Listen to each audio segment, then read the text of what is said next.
Hey guys, JCB here. I would like to discuss with you on my experience with Spidersaurs. The first thing that grabbed my attention is the aesthetics, as it looks gorgeous in its hand-drawn art style. It starts this off perfectly with the intro, as I definitely like the Saturday morning cartoon style to get us hyped as if we are tuning into an episode. This brings us over to starting the game, as we get to play as either Victoria or Adrian that have been selected to take care of Ingest Corporation's food problems that have escaped and now are on the loose. Voice acting is present to explain the story events while providing the comedic narrative at the right timing for the characters. As for the gameplay, it is a 2D run and gun shooter, as we'll be running across multiple stages, blasting everything that gets in our way. Enemies respawn if we stop in a single location, as we must keep moving on to keep up with the momentum on the screen.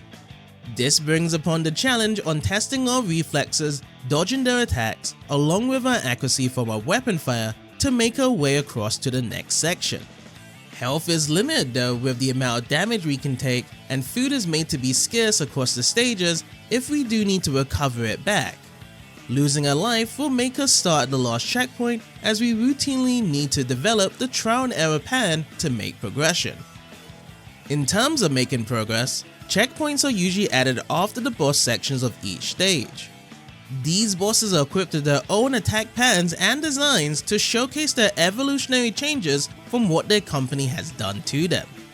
They are usually placed in a fixed position, and we just need to find their weak spots to shoot at in terms of defeating them. However, at other times, there are periods of different set pieces used during the fight that will make us have to adjust on the fly to take them out. After winning against these bosses, we will be rewarded to eat them to gain new abilities that can be used for the next stage. These will be at times mandatory to use, as it sometimes adjusts the level design around it. Ideally, I see this as a Metroidvania element that would be used to go back to a previous area that we couldn't once reach, but in this case, it just adds onto our arsenal until the very end. From this being a run and gun shooter, it takes on one of the core principles to gain new power-ups onto our weapons throughout the stages.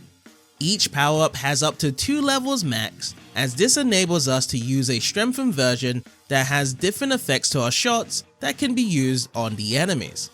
However, the counter effect to this is if we get hit once, then we lose that current power-up version and would have to find another one again. Trial and error will certainly be useful here to memorize the locations of the power-ups to get the best build possible. Lastly, what I enjoy would be the different set pieces placed in some of the levels to make them feel unique amongst each other. Just like some of the boss fights, the levels could turn from going left to right to jumping onto a beast's back that's running towards a location while getting rid of the enemies that's trying to slow us down.